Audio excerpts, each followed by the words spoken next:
Good morning, everyone. I'm Riley King, and welcome to the Riley King Newscast right here on the Riley King Network.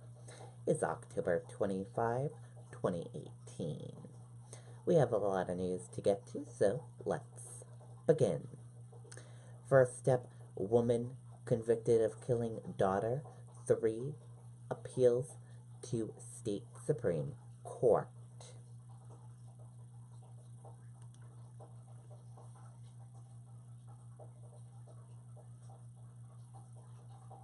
Let's take a listen to the video from WMUR News 9, Kristen Carosa.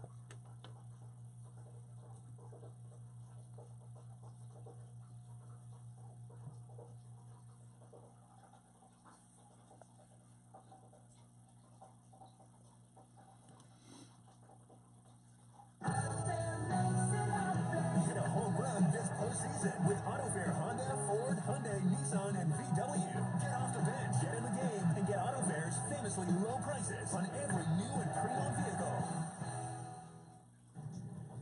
29-year-old Caitlin Marin's defense attorney is questioning the interaction Marin had with police at her home the night she called 911 to report that her 3-year-old daughter, Brielle Gage, was unconscious. Here we have seizing the phone, prohibiting Gage's movement from one room in her house to another to change her urine-stained pants, and the order to leave her house. That's another way to create the police-dominated atmosphere. Attorney Christopher Johnson says Marin made several statements to police in the first 10 to 15 minutes before they read Marin her Miranda rights, statements he believes should not have been used at her trial. They picked out each particular developing, detailed difference in her explanation of how the accident happened to show consciousness of guilt that she did it. But prosecutors say police responded to an emergency and had the right to ask questions when they arrived. A reasonable person in an emergency situation that is present there is going to assume that there is some degree of questioning. There might be some degree of restriction in an emergency area. Now, it's important to note that this appeal is automatic because of Marin's conviction of second-degree murder. The court will review this case and come back with a decision at a later date. Live in studio, Kristen Carosa, WMUR News 9. Okay, and there you go on that video and that report.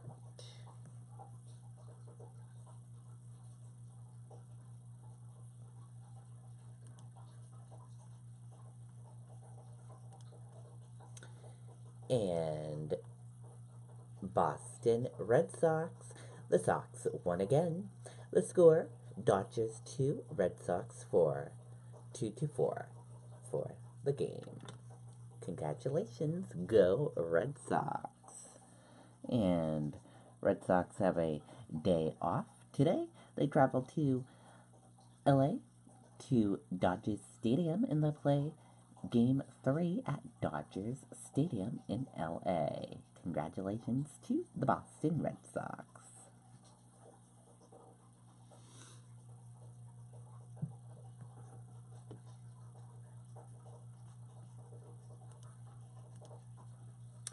Maine business prints thousands of napkins for Red Sox organization.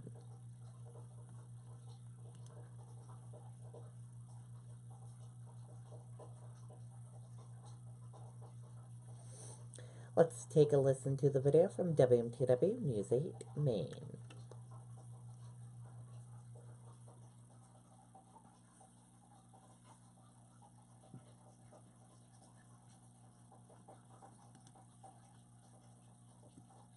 They're both in remission, have the same pre-existing condition.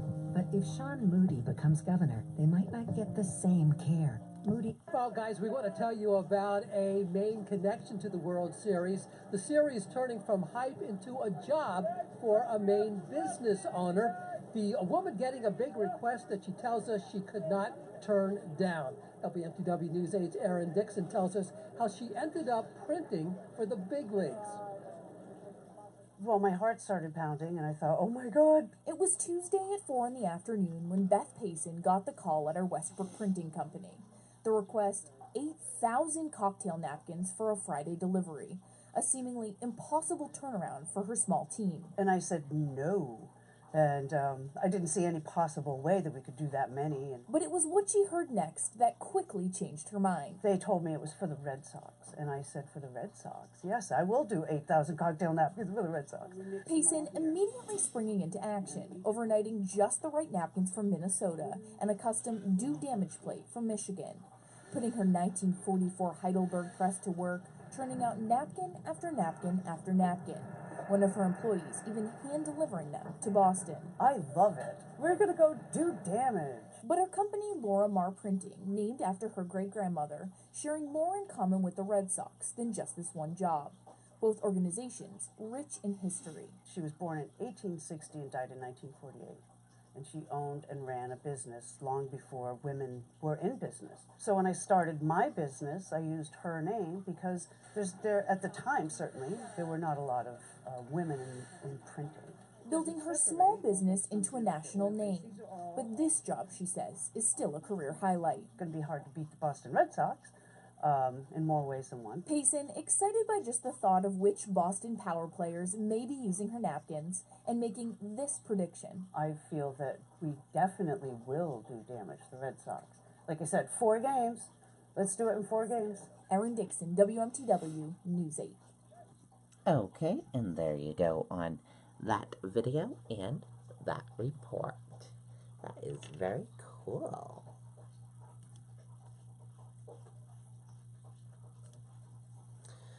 Features point to rebound on Thursday from Dow's 600-point slide.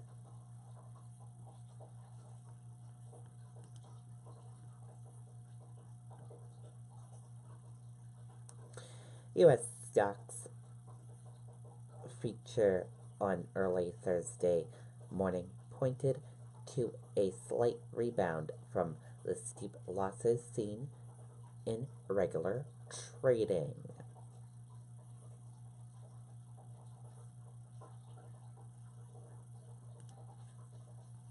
Explosive devices sent to Hillary Clinton, Obama, other Democrats, and CNN.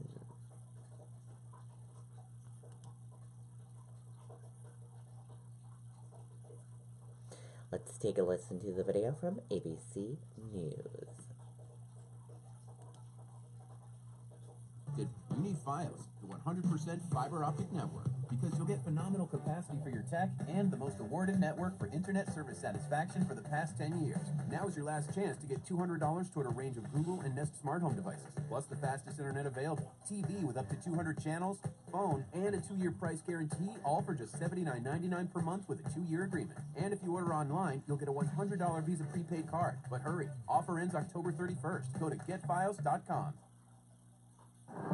Evacuations. Streets shut down. The bomb squad on the scene. Be advised, you're meeting up at Central Park South in Columbus Circle. Copy. One of the busiest city corners in the world brought to a standstill. For this, what looks like a pipe bomb sent to the CNN mailroom. I mean, that sounds like a fire alarm here. We'll keep you posted on that. But the network surprised on the air, learning along with the rest of the world. Explosive devices and other suspicious packages have sparked police investigations across the country, down the East Coast, from New York to Washington, D.C. to Florida, and a new discovery on the West Coast in Los Angeles. Also tonight, sources tell ABC News investigators are looking into a possible 8th package, which may have been addressed to former Vice President Joe Biden, and no one seems to know when or where the next one might pop up. We will not let terrorism win. Not today, not ever.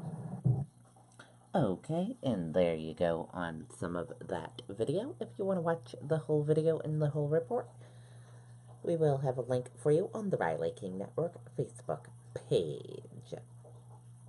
Law enforcement intercepted a suspicious package addressed to former Vice President Joe Biden on Wednesday, making him the latest potential target in a string of suspected bombing attacks, according to sources with knowledge of the matter.